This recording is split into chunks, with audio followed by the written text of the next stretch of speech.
Go live. Good morning, everyone. Morning. Hello. Morning. It's the 11th of December, 2025. That reminds me, it would have been my father-in-law's birthday today. So happy birthday. Happy birthday. Happy birthday. And please put in the chat where you're watching us from today. I am in Central Florida. Dr. Kiltz is up in Syracuse, I think. Snow country. I love that. Love the snow. And Alia is near the equator. And Moira, where are you coming from today? So I'm coming from the west coast of Scotland, near the mountains and the sea lochs. All right. Love that. Hopefully one day I will be able to visit Scotland. So put in the chat #KMT for what are we giving away today, Alia? I said a baseball cap in the chat. #KMT for a baseball cap. Everyone's going to get full uniforms as a Kiltz Mighty Tribe ambassador. All right. Are we working on new shirts with? Yeah, we are. That was brought up. Oh no, we should have Kiltz Mighty Tribe ambassador shirts. That's a great idea. Yes. All right. So today our guest is Moira. How do you pronounce your last name? I apologize for that. It's Newiss, Moira Newiss. Newiss. Okay. All right. And she's an expert in the field of metabolic psychiatry. She's done some work with brain energy and long COVID. And before you introduce yourself, Dr. Kiltz, do you have any comments today? Another beautiful day in the universe. I'm so grateful to everyone being here. Moira, thank you for helping us share the message of health for all humans and bringing metabolic ideas and to the mindset. And Alia, Dr. Nelson, good morning. Good morning. So, Moira, if you could, go ahead and tell us about who you are, how you got here, your own story of healing, which I believe you have something with that as well. Lovely. Thank you very much. So my journey started a long time ago now. I was a senior manager in the NHS, the health service in the UK, for 20 years. I worked in an acute hospital, primary care services, community services. So over that time, I gradually got more and more stressed until my body really didn't cope with it so well. And I ended up with chronic fatigue and 4 different mental health diagnoses. I was really at one point struggling to even get off the sofa, struggling to walk down the road, very severe brain fog, depersonalization, anxiety, low mood. And I kind of struggled on thinking maybe it was more to do with energy to start with. I didn't really appreciate that time that mental health and physical energy are kind of related in many ways. I carried on and eventually realized I was going to have to change my job. That was part of my kind of awakening, that maybe the job wasn't suiting me so well any longer, even though I actually loved it, but it was very stressful. So I decided to make some changes. Along the way, I had seen my GP a few times. All my tests came back normal. I got offered antidepressants, didn't really want to take them, thought there might be some other way of coping, making things better. I did see a psychiatrist once who actually sat me down and taught me how to do deep breathing. And that was probably the start at which I thought, okay, maybe lifestyle is going to have something to do with recovery. And so over the next few years, I dabbled in, lots of different things, really, stress management techniques, but also changed my diet. And I had been surviving a lot on caffeine and sweet foods, chocolate in particular, chocolate cake.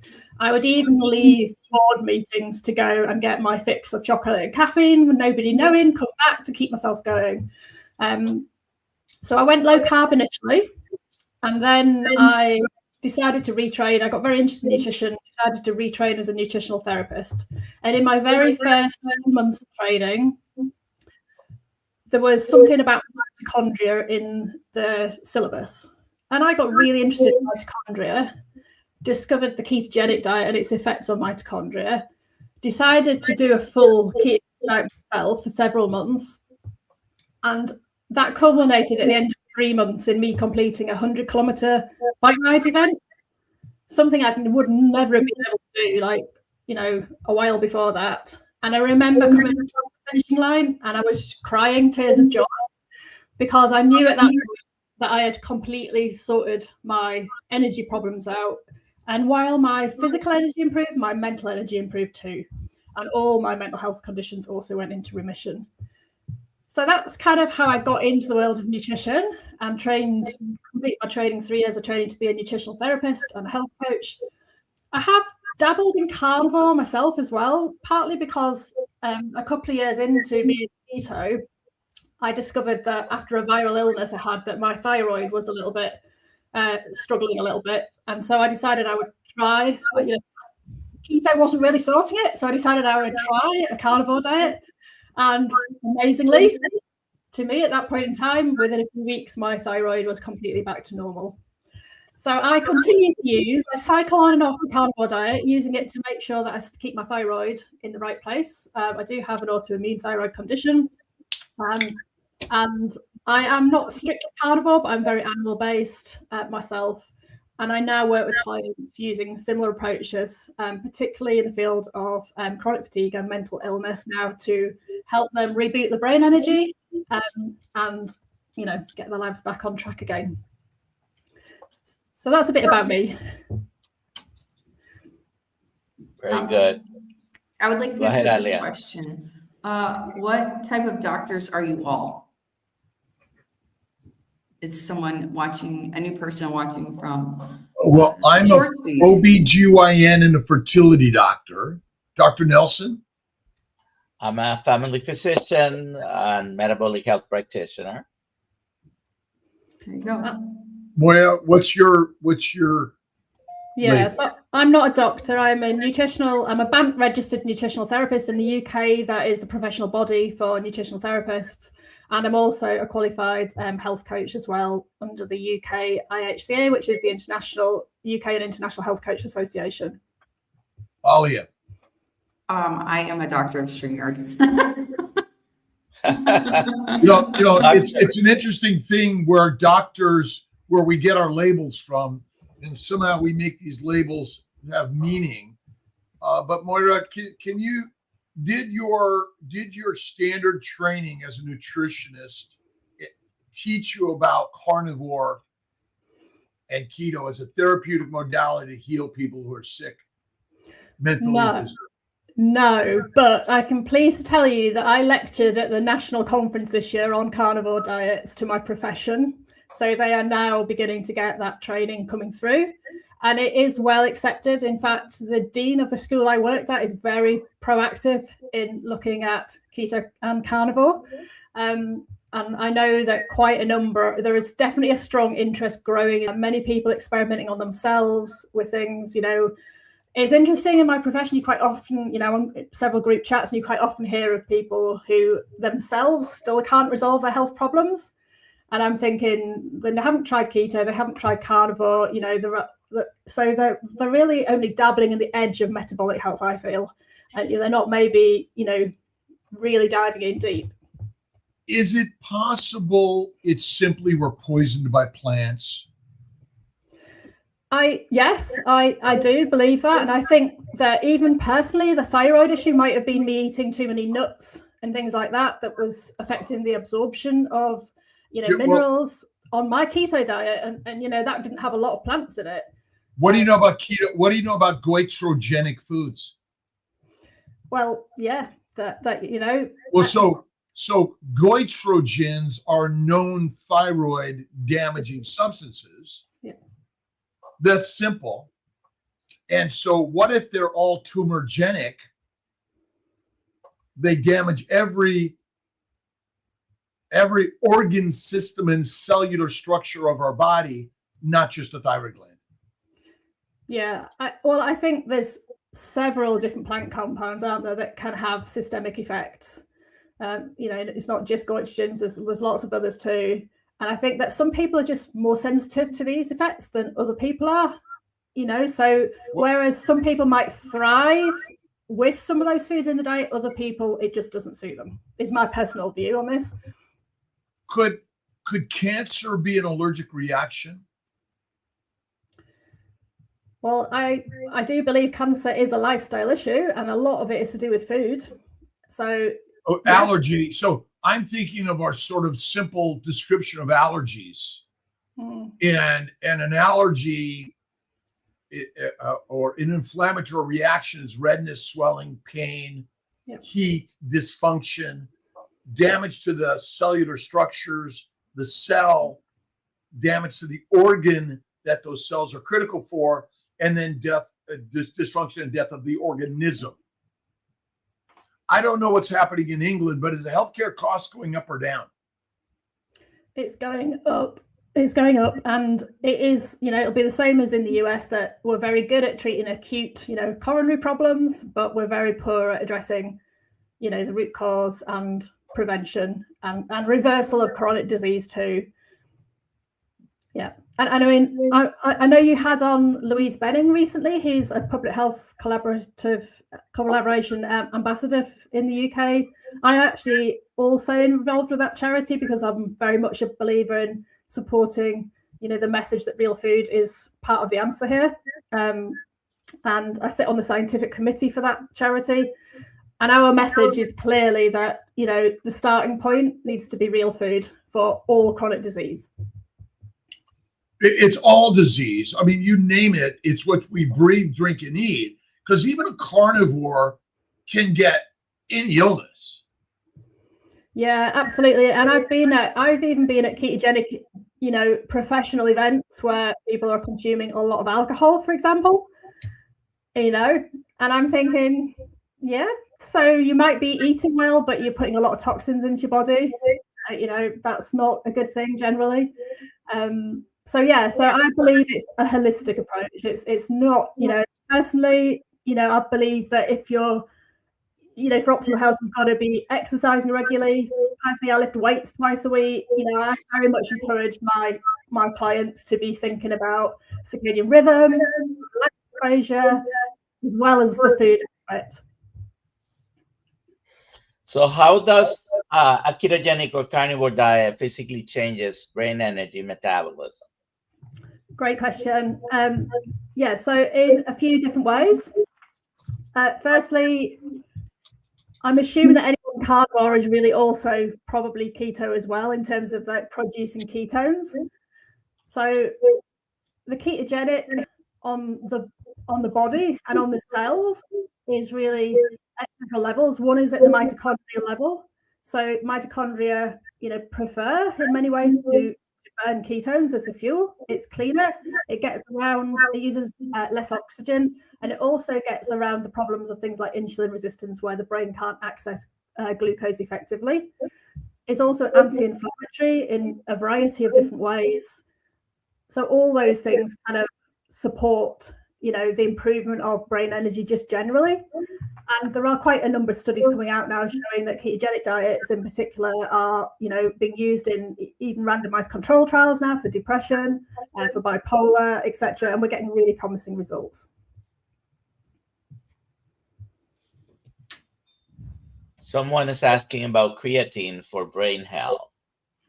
Yep, there are some good studies, and it is increasingly being used as a supplement for energy, supporting energy and ATP production. So many people might be familiar with it being used for, in terms of muscle training, but actually we know that it has an effect in the brain as well. So it is something that you could think about using if you want to use supplements.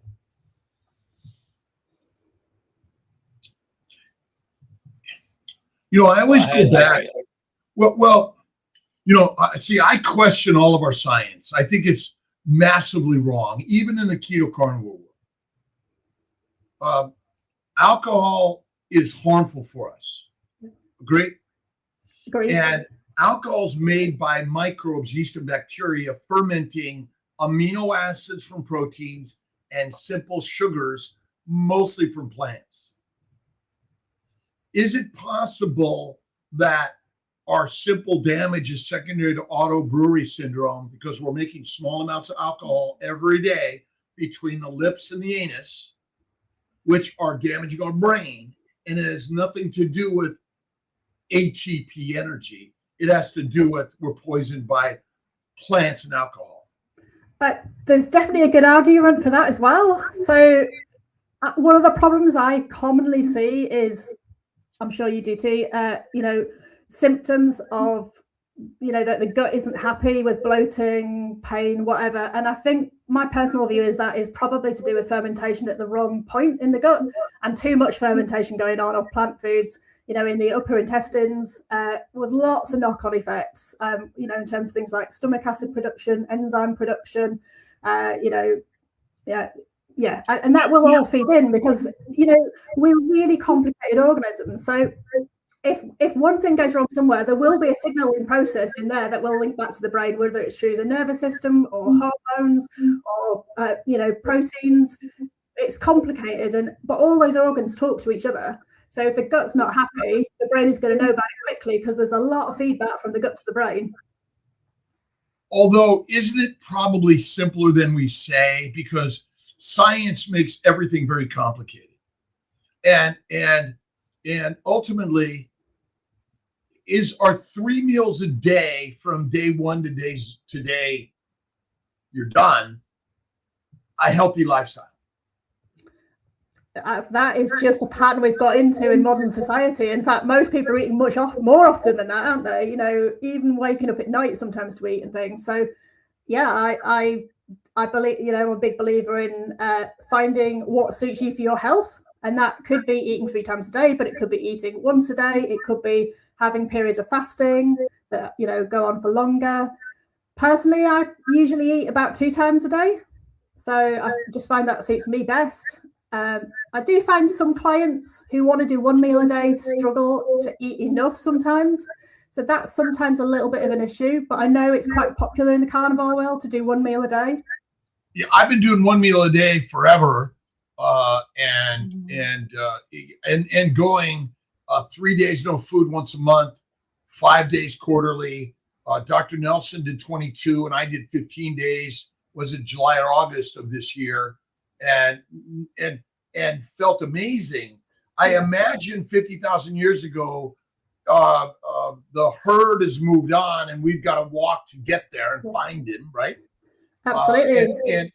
As we're walking to find the herd and capture, kill, call, whatever it is, we're eating the grass as we're going. No, I don't believe that. I believe that. My personal view is we would have mainly been eating fatty meat. That's my personal view. I do think, just like a bear will sometimes eat other things like berries, we might have eaten berries. My native blaeberries here in Scotland are quite tasty. I quite like them when they're in season. So I don't know I don't believe we probably never would have eaten that. But there is some evidence that people would have eaten nuts with it. But interestingly, the evidence of eating nuts does come with evidence of tooth decay as well. So where there's impacts on the body. So probably from day one, when we came out of the trees, we were eating the grass eaters, but then we would eat likely some of the fruiting. I mean, a seed is still a fruit in essence in most cases. There likely was some harm, but starvation was the worst harm. Yeah, absolutely. Yeah. And just like you say, going to chase those animals who weren't, were moving on each day, we would have had to be in ketosis because we just wouldn't have had the energy to go and do that hunting. Okay, so what if glucose is a glycosylating agent and has nothing to do with energy directly? Just explain that a little bit more. Well, so we have used glucose as the primary energy source and fat is the secondary energy source. Yeah. But what if fat is the only energy source? Yeah. And glucose and other sugars in the human body, because there are 9 sugars in the human body: glucose, galactose, mannose, fucose, N-acetylglucosamine, N-acetylgalactosamine, a couple of others. But every cell, the DNA tells the RNA to make a protein. Mm-hmm. And the proteins are being made at the speed of light. All proteins go through a post-translational modification. Something is added to the protein to give it its proper shape, charge, pH, solubility in water or fat, and function. Glucose is just another glycosylating agent versus glycation. So glycation is the abnormal binding and damage that sugars do to cells. And we measure that in hemoglobin A1C. And so we eat food and it's digested and it's broken down to amino acids, simple sugars, and fatty acids. Fat goes to the lymphatics and it's distributed everywhere in the body via chylomicrons from the gut. Mm-hmm. Amino acids and sugars both must go to the liver. Insulin goes up and converts both of those things in the liver to fat. Yep. Basically, it's making an app as a VLDL to ship it around the globe. Now, if you don't eat for a week and your gut is empty of all food, what's your glucose level? It's just the basic level that it requires for a very few cells in the body that have to use glucose as a fuel. But it's not used for fuel; it's used for glycosylation. Well, what about red blood cells? They don't use. They have ATP stored from the day they're made to the day they die. They don't have mitochondria. No, exactly. That's why. They don't use. So when you say used for fuel, they don't have mitochondria. They can't make ATP because basically a red cell is a structural component that over time diminishes in function. It's cleaned up by the spleen.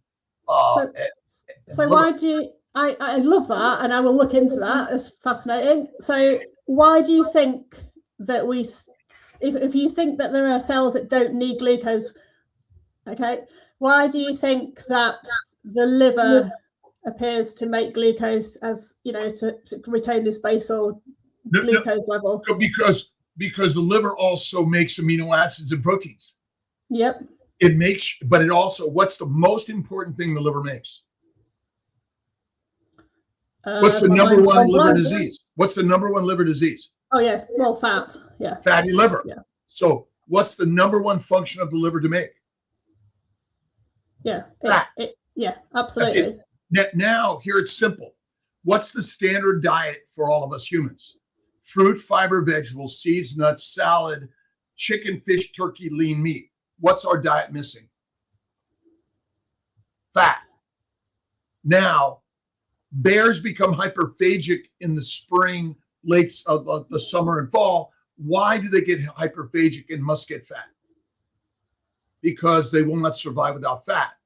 If there's a famine and you're not fat, how long do you survive? But I think that's probably the same in humans, that we would have had to fatten up for winter because we would have had to survive for at 100%, least 100%. 9 months, maybe 9 months even, with only fat. Well, 100%. And so the process of getting fat, pathologic, it's physiologic, it's normal. Yeah. Insulin's not defective. Insulin's job is to convert amino acids and sugars to fat. Now, when we say glucose is your first energy, in general, we're telling people to get your glucose down, right? Absolutely. I mean, I don't believe it's the first energy source. I think ketones are the preferred energy source in the body. Well, ketones are hydroxybutyrate, acetoacetate, acetone, which all come from acetyl-CoA, which comes from fat. And so, again, I question their complicated science. If we simplify it, obesity does not cause disease and eating fat does not cause disease. The plants and the protein, low-fat diet is our number one killer. Yeah, I totally agree with that. Absolutely. Yeah. And I mean, it's fascinating what you can do. I climb mountains. So for people who think that, obviously you have to adapt to a fat diet to get full, performance, I believe. I don't think if you went out, if you were eating a high carb diet, right, and tomorrow you tried to climb a mountain, you might struggle. Your energy levels are not going to be as ideal because you're just not, the body's not quite converted its metabolism. But your problem is not ATP. Your problem is your red blood cells are damaged. And so your oxygen carrying capacity is low. And your muscle, you have to train to strengthen and build your oxygen carrying capacity. And so the other problem is withdrawal. So how many people are addicted to coffee and tea and alcohol? Yeah. And so we're only withdrawing from our addiction, and our addictions are powerful because in general, you didn't have those products. You just had the plants, which were sweet and sugary because it got you fat before the winter. Yeah, I totally agree with that point of view. And the only point I was trying to make is that I climb mountains, and people struggle to believe you can, survive on fat, but actually you can't just survive, you can thrive on it. It makes life so much easier because you don't have to eat half as often when you're out and about. If you're surviving on fat as a fuel, you can climb 2 mountains and feel amazing at the top. And okay, I might eat then, but actually you don't even have to potentially. So well, but the simplicity is glucose is not our energy. No. It's a glycosylating agent because most people don't know anything about glycobiology. This is one of the most amazing sciences, but fat is always the fuel. Because if you're an anorexic, how long do you live? Well, it's got the worst mortality rate in any mental illness. That's correct. Yeah. Is it possible the plant drugs are damaging the brain and making us psychotic, schizophrenic, depressed, and we can't even think or see straight?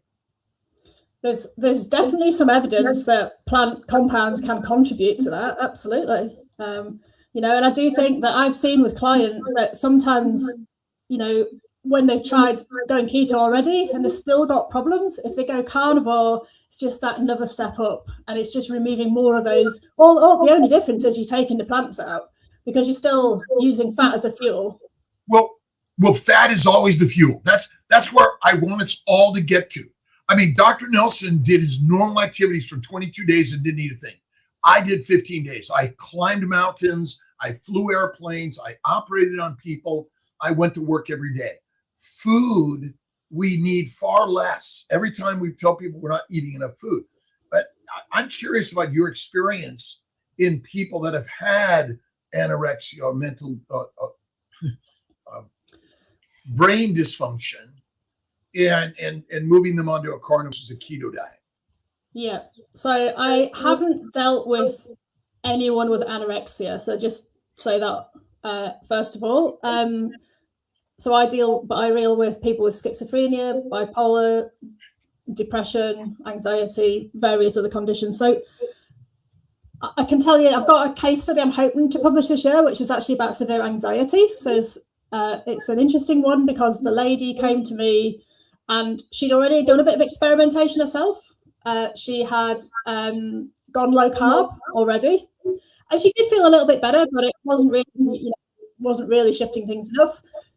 So she when I looked at her diet, I would have think she was probably already in ketosis. She wasn't measuring, but it looks pretty much like a ketogenic diet to me. But because she was still having a lot of severe problems, it wasn't just mental illness, it was severe anxiety. She previously struggled with binge eating. She also had severe reflux, vasomotor symptoms, quite severe, all the situations severe. And she went on to carnivore, and almost really within a few days, everything got better. So absolutely, it's that's a classic example of how it can make a big difference. Is the problem we have easy access to too much food and the wrong foods, which damage our brain? You said a food binge, which ultimately any animal came across a fruit tree. You and I came across a fruit tree, and we knew if we didn't eat as much as we can, we would not be able to have enough fat on our body, and we would die. And so binging is just a natural, normal, instinctual drive because of the access to the foods that are, a cupboard or a refrigerator, a cellar, and Uber Eats or Grubhub or whatever it is not natural or normal to the human existence for the first 3.5 million years. Yeah, it's a huge problem, isn't it? I mean, it's a ubiquitous problem in that it's absolutely everywhere in front of you, this kind of food that is very hyper palatable, designed for that bliss point, to make you want to eat more. That's what it's designed for. And it's really effective. There's even slogans. We've got one in the UK. There's a slogan, once you pop, you can't stop. They even market it because of that. So, yeah, absolutely. We would be driven by cues in the brain, symptoms, all sorts of things would cue us to kind of want to consume, more berries and things at certain times of year to fatten us up. Absolutely. And is there a purposeful mission by the government's industry in the monetization to sell us content ideas that make us actually sick, miserable, and now we're simply being treated with more drugs, doctors' dissections, and it's your DNA genetics, and that's your problem? Yeah, I think it's a huge. So having worked in the health service, I've seen some of the difficulties in trying to move money across to prevention. It's very difficult to achieve. Personally, I think there's a conflict between governments, big businesses on the food side, and the pharmaceutical industry. That I don't have all the evidence to support that. It just seems to me that, charities like the Public Health Collaboration Charity, where we're trying to really make systemic change and get, food used as a really good tool, we're just not having the political buy-in to make it happen. And I suspect that's partly to do with the influence of business, unfortunately. And that's why, people like yourself are so important for getting word out there, because actually knowledge is power. That knowledge is power for individuals to change their health. And that's really what we're proposing is, I think, what needs to happen at the moment. We do need to be challenging from the top, at the top level too, and hopefully that will make progress. It appears in America we have progress with some changes. So we're hopeful that if we make changes, we may follow.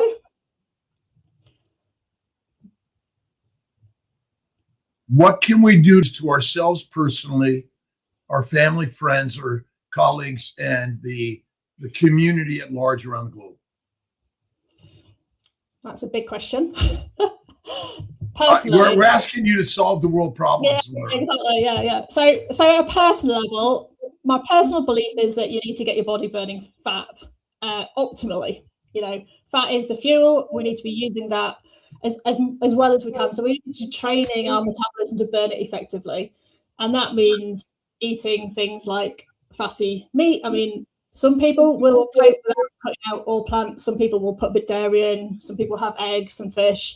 But the message is, let's eat the foods that our ancestors thrived on, is my main message to people. Think about, even we don't need to even go back that far. I've got a 99-year-old relative who can remember his dad having stomach problems, and his dad was a butcher, right? But he was eating not, things as well as meat. And the GP said to him, so this is going back, 70 years maybe, because he was, it'd be more than that, 80 years. He was a boy at the time. And his GP said, just the meat from the butcher shop, just eat the red meat, with fat. And he resolved all his health issues. So we don't have to go very far back before we can actually see that advice still being used. There are, so for me, it's that. And then it's about the other things too. It's about, getting natural light. It's about moving your body during the day. So, you're in the active phase. It's about managing your stress and other things. But at a societal level, we need to start taking action locally. So I run a low carb course locally. It's a real food course. So I've tried to be proactive in that. I actually got a government grant from the Scottish Government to run that. So that's great, because that's, they're getting the results back of that. you know, when I do the audits. And also, you know, I'm involved in running a Scottish conference for the PhD charity, you know, so we're trying to get the word out to primary care professionals and lay people. We get a really mixed audience. And I think it's all these things. We have to tackle it at every level. And then we need to lobby the, you know, the people in power, the politicians, and the civil servants and other people as well. Is being an example and staying strong in the mission of the Lion a critical part of our lifestyles to share and inspire? I believe so. Yeah, I definitely believe so. I think if, you know, it's like if you go and see a professional who you look at and you don't really feel that they look very well themselves, it's not inspiring, is it? That you think they're going to have the message that's going to change your life. So absolutely, we have to, you know, and actually that can be difficult, right? We've got to prioritize things in life. We've got to prioritize, you know, going to buy the food, cooking the food, going to the gym, but you have to kind of take one step at a time. You know, that's what I often say to my clients is it's one step at a time. You know, tomorrow, let's agree what you're going to do tomorrow. You know, it might be as simple as putting your shoes on and leaving the front door of the house to go for a walk. You know, you don't need to say I'm going to run a marathon. You just need to say I'm going to get out and walk.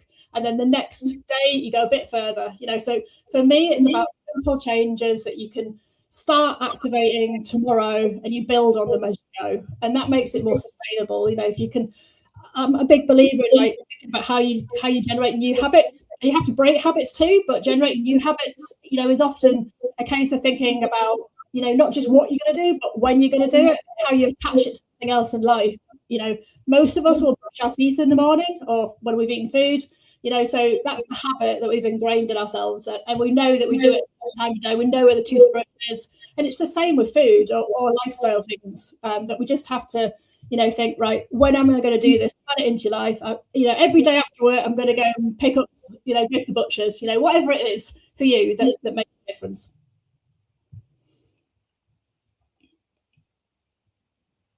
We have a question here. What happens if you are under eating a little bit with carnivore?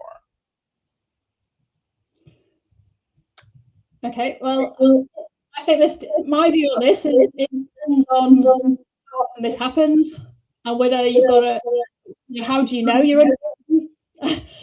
I do have clients that I can't resolve their symptoms. I do start looking a bit more at how much they're eating, and occasionally I find that someone's either overeating, undereating, and I will just try and adjust that a bit. So I think it's about adjusting it, but it comes back to how do you feel? You know, have you got any problems on what you're eating? You know, because you might not be if everything's great. That might be what you need to eat. So I'm sure other people on here can view on this, but you know, I think it comes down to, you know, that, you know, trying to just, my view is that people should start eating, you know, the foods that they should be eating and then see how they feel. And usually it self-adjusts. You know, some people will very, very quickly say, oh, I eat 3 meals a day, I'm just going to go to 2. And some will say, I'm just going to go to 1, you know, because, you know, the whole nutrient sensitive thing kicks in, the body adjusts things. So again, this might be someone who thinks they're under eating, but they might not be, because if they're eating 1 meal a day and worrying they're not eating more,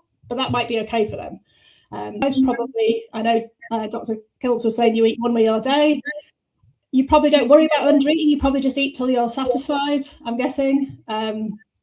In general, you know, most of the time we get satiety kind of reflexes. And when you're carnivore, you minimize and or eliminate plants and you eat less frequently, the power of the mind and the strength to do hard things, like don't eat for 2 weeks, or get off coffee, or get off alcohol, or get off negative ideas and be more positive and be more inspirational. That's one of the byproducts of carnivore that I've realized in my life. You know, it's one of the best things I've ever learned to do. Is carnivore gave me the strength of a lion, and because I used to be overdrank, coffee too much, a lot of negative thinking, and didn't have the strength that came with carnivore. And Mansoor says, Dr. Ruff, you look like 53 years old and healthy. 69 3/4, 70 March 12th. And I've never felt better in my life. And when am I going to die? I don't know. Is modern healthcare really good at predicting, or have they given us a fear mongering? You got to get this diagnostic test, and then it leads to therapeutics, and then you worry. And has worry helped us one bit in life? No. No. And I think as humans, we're so good at being caught in the past or the future and forgetting about the present. That is one of the things that I think probably as a species, we're probably the only, we don't know for sure, but we're probably the only species that does it. And we forget to live in the moment and enjoy, the moment that we've got here. Yeah. And so do you have any mindset ideas or other non sort of dietary paths in order to help build your healthy lifestyle?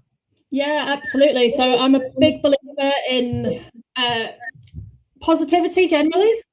So using things to help with that. So, even as simple as, when you wake up in the morning, saying to yourself, this is going to be a great day. And if you don't really believe that, you can say to yourself, I really hope it's going to be a great day.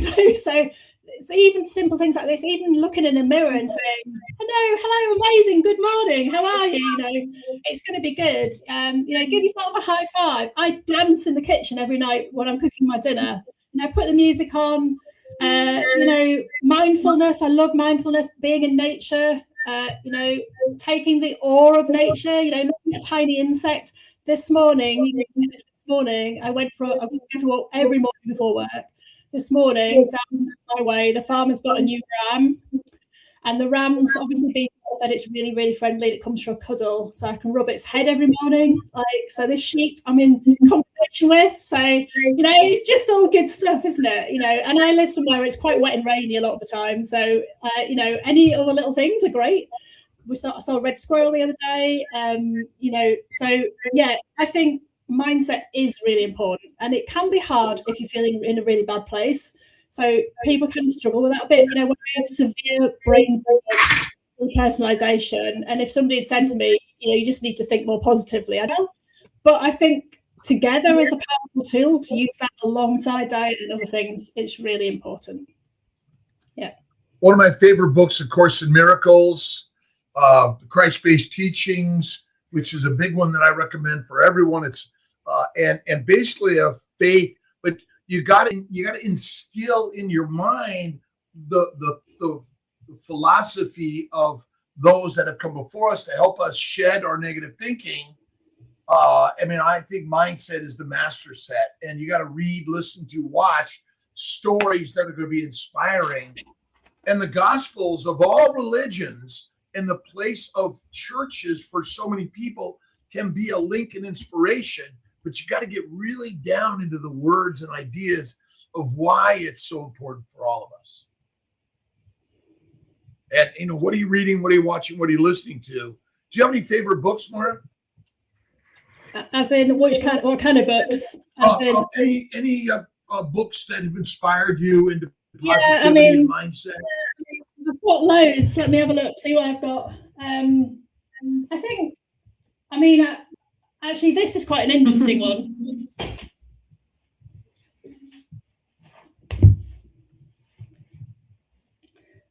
It's not so much about mindset, it's just another idea for people to be thinking about, which is a book called The Art of Rest. How do you relax and, let your brain chill out? And some of the things are really, really simple, like having a warm bath, so simple things.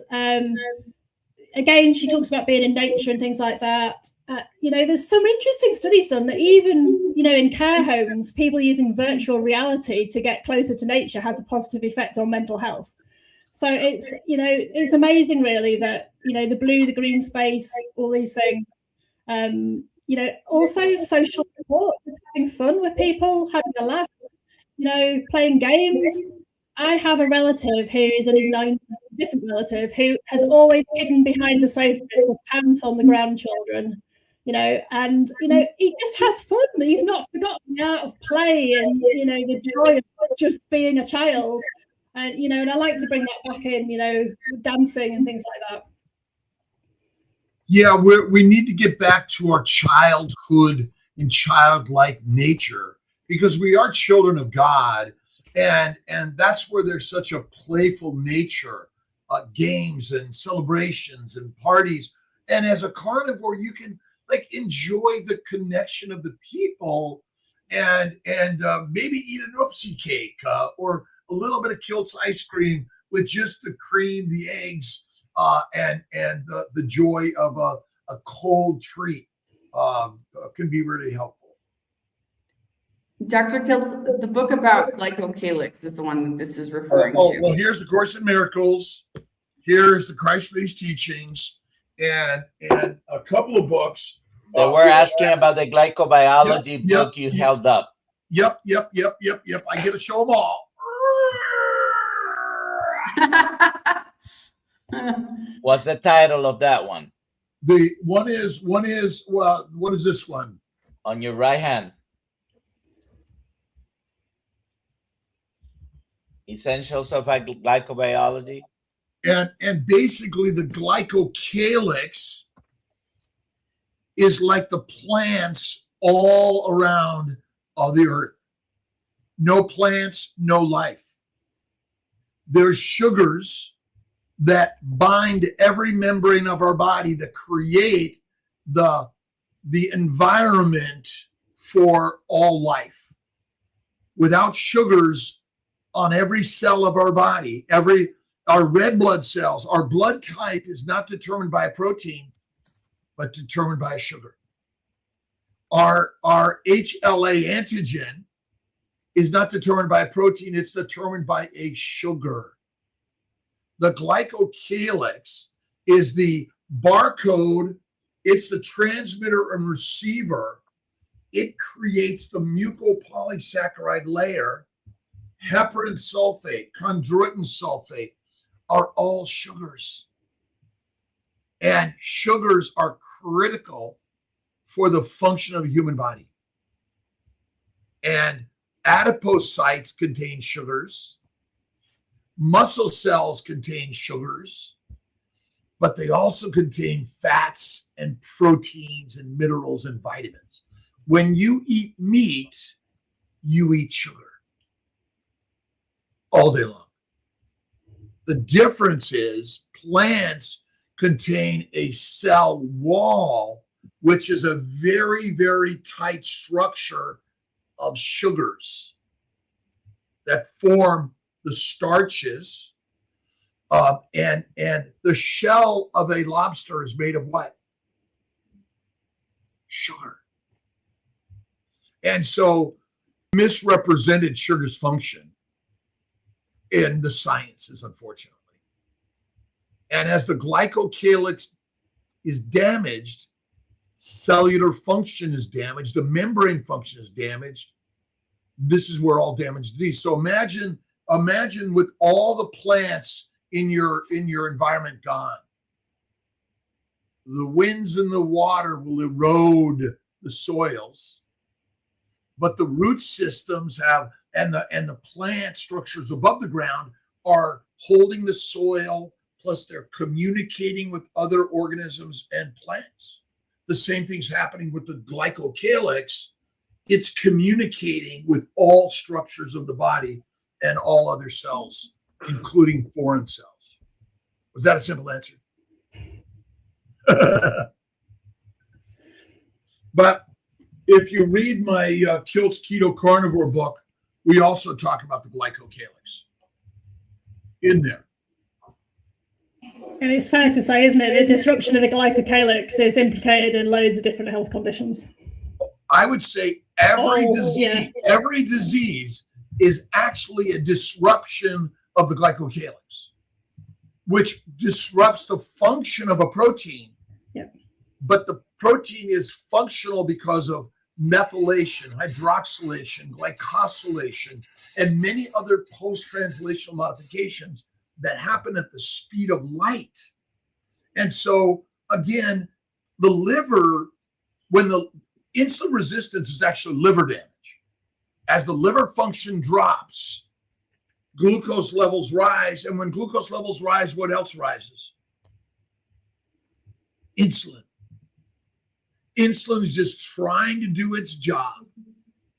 And we are messing it up because glucose is not your energy. Acetyl-CoA from fatty acids is the only energy of your body. That's my story. That I'll bet $1 billion our complicated metabolism is a scientist theoretically describing something so they can get a PhD and potentially a Nobel Peace Prize and get a raise in their salary. Prestige, power, publishing. Money is the devil.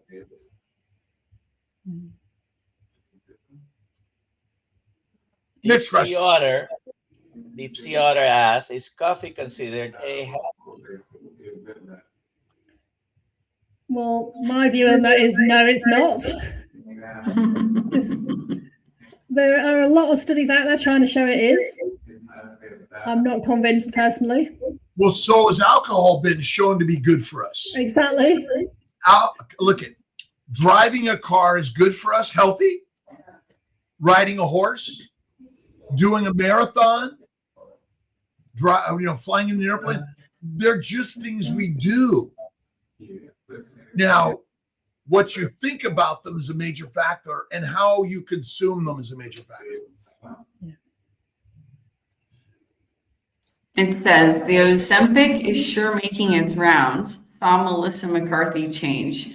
Nice, but is it really healthy? It is not. It is not healthy. It is in our modern world. It's like, okay, you want to go to the store, do you walk or take a car or a bus or a train? All right. But GLP-1s, 2s, 3s, 10s are not good or healthy for us. Moira, what is a healthy diet for humans? Well, I believe it's what we evolved on, mainly fatty meat, maybe occasionally with other stuff like we've talked about, maybe some berries occasionally, a little bit of plant food occasionally. I totally agree on the view of the Ozempic. I mean, I think it's interestingly, if you want to raise your GLP-1, one way to do it is a carnivore or ketogenic diet. It raises GLP-1, so you'll get some of that anyway. So and the biggest problem is that you lose muscle mass as well as with GLP-1 drugs. That I think they're going to probably be. I wouldn't be surprised if they're banned in 10 years. Let's say that, because there'll be a lot of adverse effects I think that come through, and we're going to end up with more sarcopenia, more frailty in old age, all sorts of things probably. I went gray in my early 40s, by the way. And I love my hair. I love Dr. Nelson's hair. Is gray hair a sign of sickness?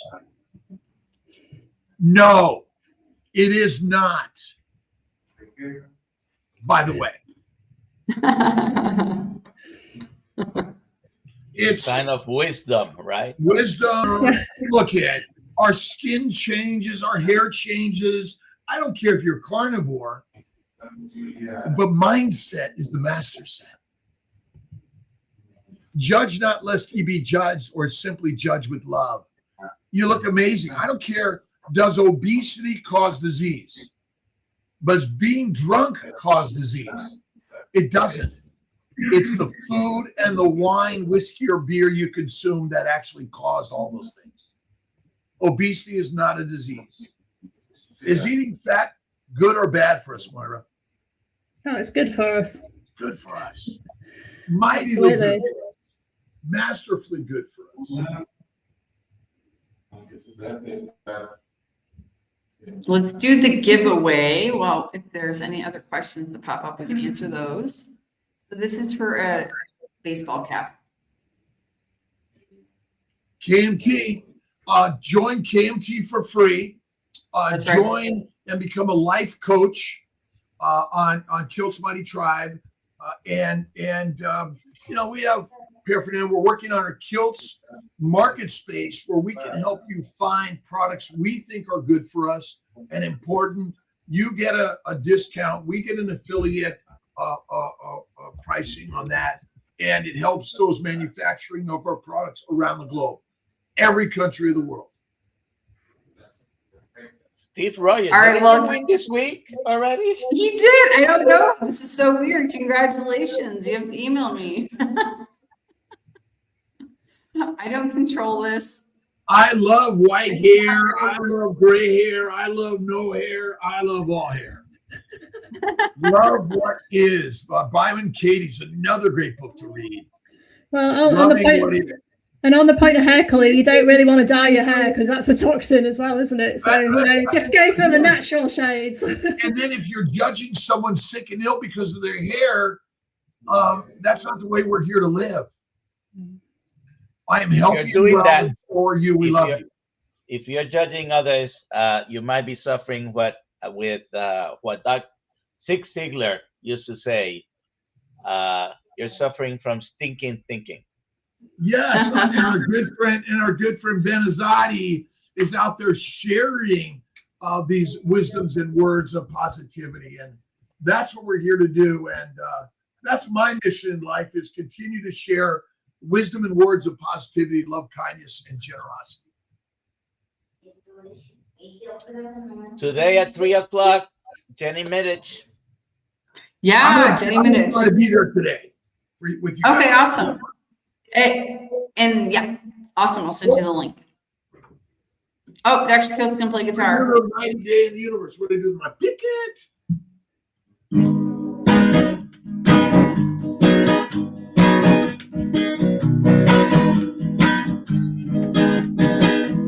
Only one thing to me is a carnivore. I see life is good and great. It be chat with Moira, Nelson, and Alia. It be and join Kiltz's mighty tribe. Always see. All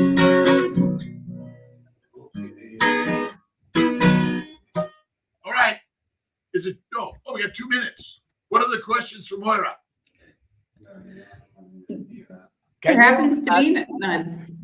You didn't speak much on the schizophrenia case that you were involved with. Maybe you can quickly tell us about it.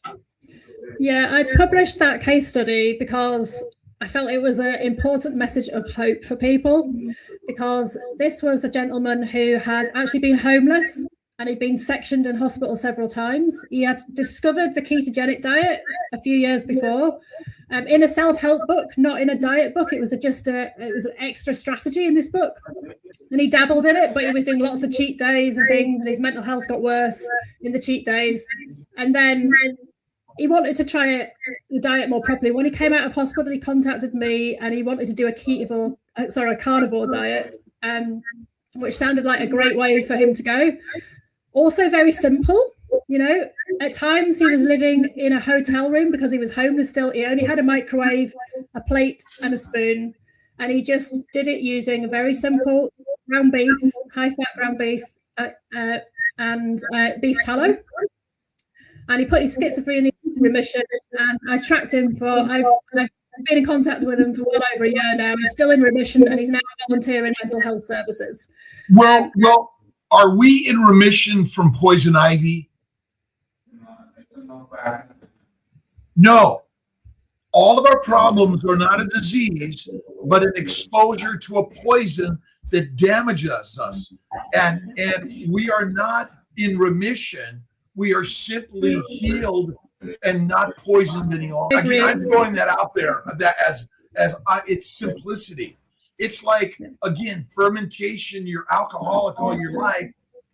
Is an alcoholic truly an alcoholic? No. They've been poisoned by propaganda that's killing our brothers and sisters. Is it as simple as that? Where can we find you, Moira? Sorry, say that again. Where can we find you?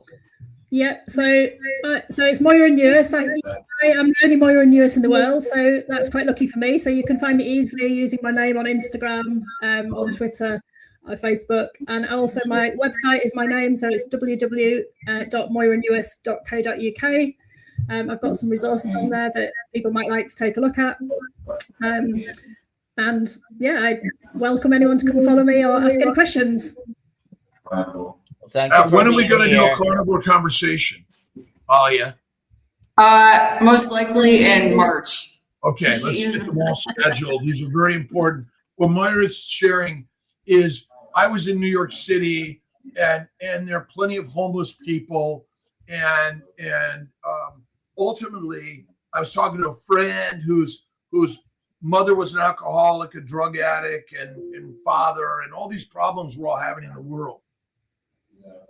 It is not it's not your fault ultimately, but you have the power to change it.